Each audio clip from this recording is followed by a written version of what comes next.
Kasaysayan ng lingwistika sa Pilipinas sa panahon ng Kastila, Amerikano at Kalayaan. Magsisimula tayo sa panahon ng Kastila. Ayon kay Skier, 1918 ay isinigawa ng mga misyonaryong Kastila na karamihan ay mga paring Wiswita at Dominikano sa layuning mapabilis ang pagpapalaganap ng Kristyanismo sa dakong ito ng daigdig. Ang itinuturing na pinakadahilan kung bakit napabilis ang pag-aaral ng mga wikang katutubo noong unang panahon ng Kastila ay ang paghati-hati ng kapuluan sa 4 na orden noong 1594. Ang Kabisayaan ay hinati ng mga Agustian at Jesuitas. Ibinigay din sa mga Agustian ang Manglocos at ang Pampanga. Ang Insek at mga lalawigan ng Pangasinan at Cagayan ay ibinigay sa mga Dominican. Ang Franciscan naman ang pinagnasiwa sa Kabikulan.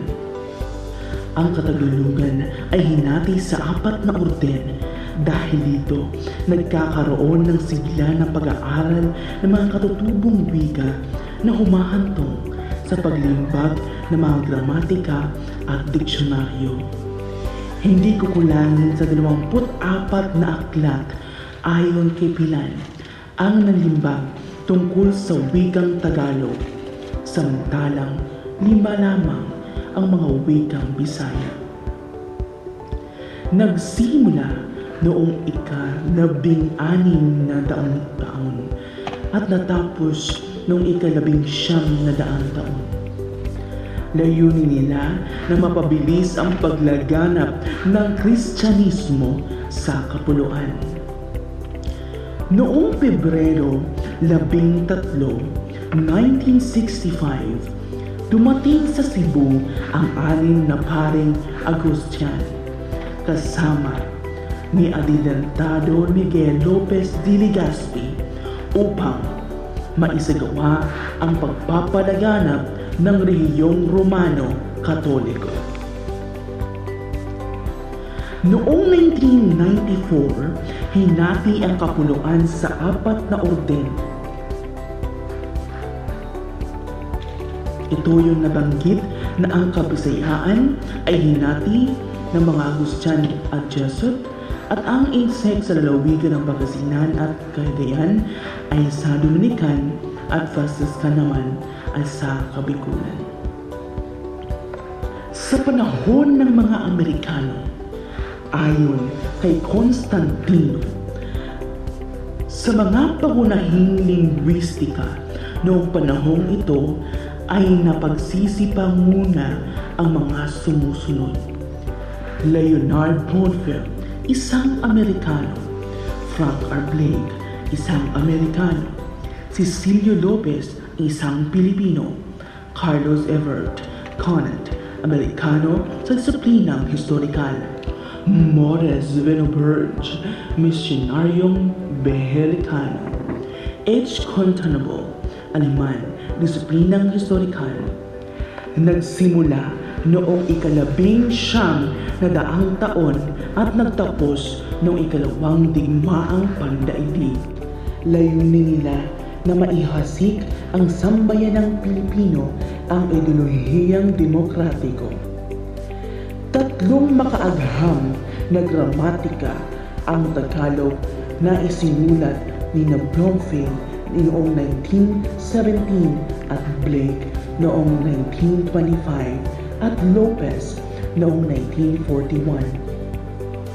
Isang kontribusyon ni Conant ang The RGH Law in the Philippine Language 1910 at ang Puppet Law in the Philippines Language 1912.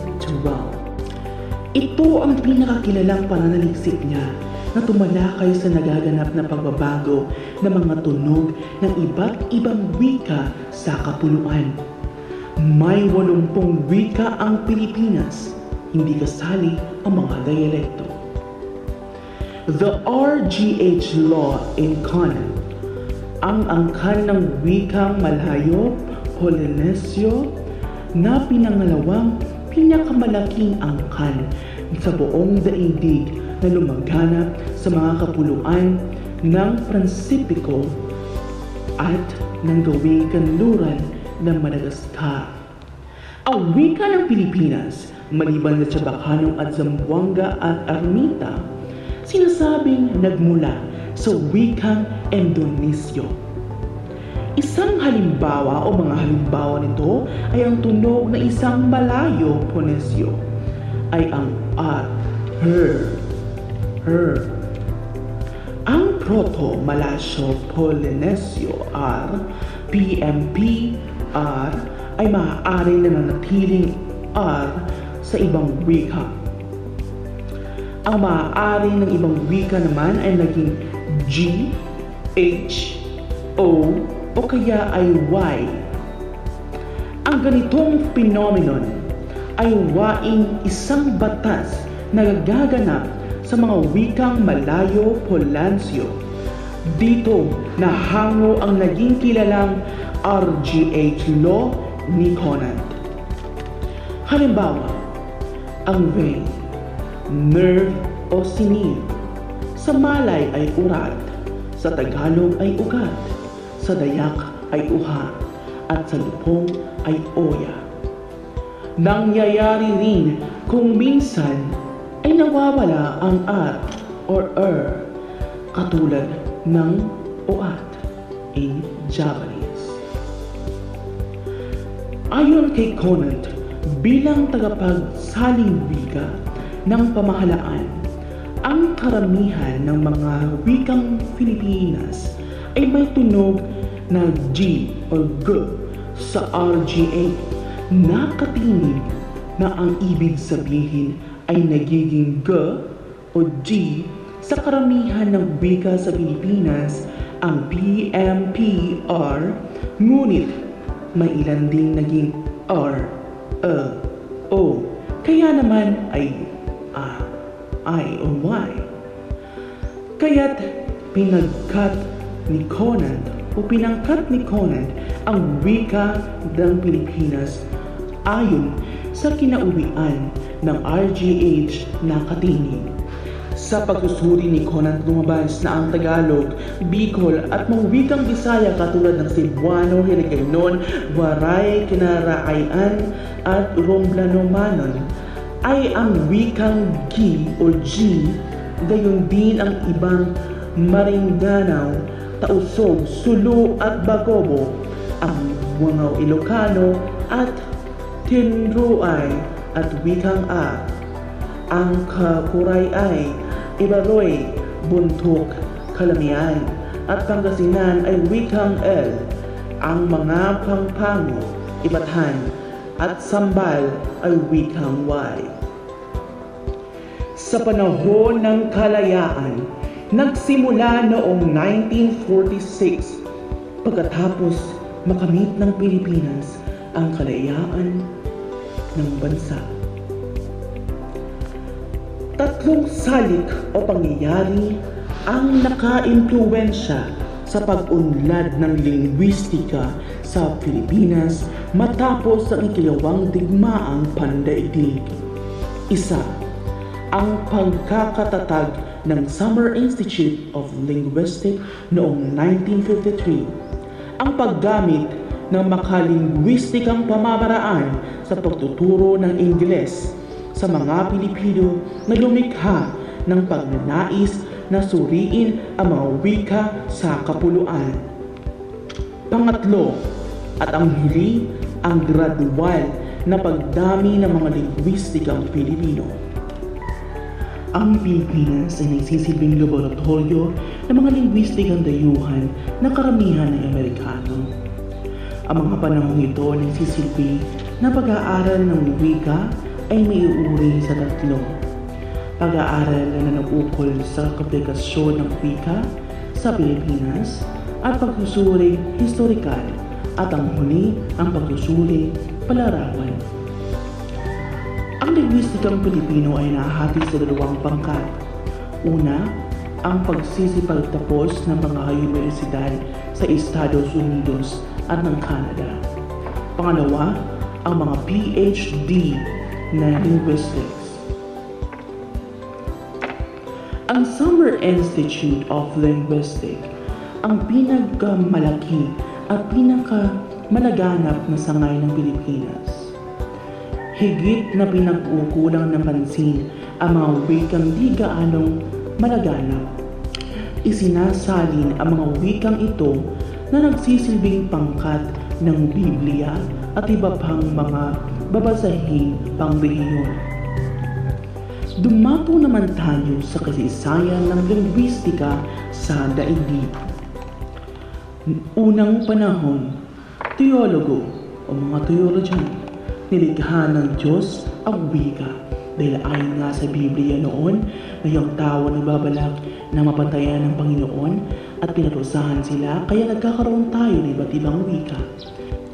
Plato at Socrates, sinuri nila ang matandang wikang kinamit na nasilbing himno sa palatuntunan, palabuunan, palaugnayan sa layuning makatulong sa pagpapaliwanag ng diwa. Ang pagsusuring isinigawa ng mga mambabarilang Hindo ay naging simula ng mga pag-aaral sa ibang wika sa Europa. Mapapatunayan ito ng mga terminolohiyang teknikal na ginagamit ng mga unang mambabarilang Hindo na hanggang sa kasalukuyan ay ginagamit pa ng mga makabagong mambabarilang linguistika. Griego at Latin. Ang wikang ito ay unang nagkaanyo ng linguistika sa tunay na kahulugan nito dahil ang mga wikang ito ay dalawang magkasunod na wikang unang nalinaw at lumaganap sa puspusan ng Europa. Ang mga linguistika sa panahong iyon ay laging binabanggit ang pangalang ay si Aristotle, ang pangkat ng mga Stoic o itinuturing na siyang nagpasauna ng narangang aghang wika. Kalagitnaang siglo, hindi gaanong umunlad ang aghang wika dahil iba ang napapatuunang pansin ng mga pag-aaral noon. Ito ang pagpamanatili ng Latin. Susunod naman ang panahon ng pagbabagong isip. Dahil sa mabilis na sibilisasyon at pagpapalaganap ng karunungan sa iba't ibang panig ng daigdig mula Gresya at Roma, ay nagiging masusi at mapuspusan ang pagsusuring pagpapalingwistika sa mga wikang Griego at Latin.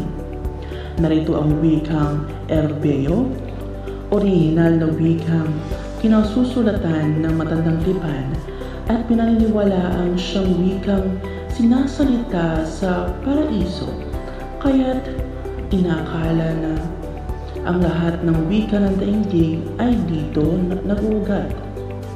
Ika-19 na siglo, sa panahong ito ay nakilala ang tungkungkalan. Nalabis na ang impluwensya sa larangan ng linguistika sa Europa at iba pang linguistika. Ayon kay Mulder at Whately, 1960 to 1875, nagsikap na maipaging payak ang pagpapatalakay ng mga prinsipyo at simulain ng agham.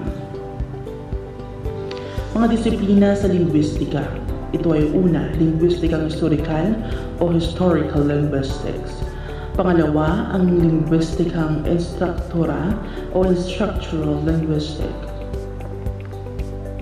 Sa kasalukuyang panahon naman, with mathematical linguistic o linguistikang matematikal, minsan tinatawag na computational linguistic. Ito ang pinakahuli at malamang siya ang magiging pinakamalaganap at gamitin na sa darating araw. Na kaya sa ating obserbasyon ngayon, ito talaga ang karamitang ginagamit.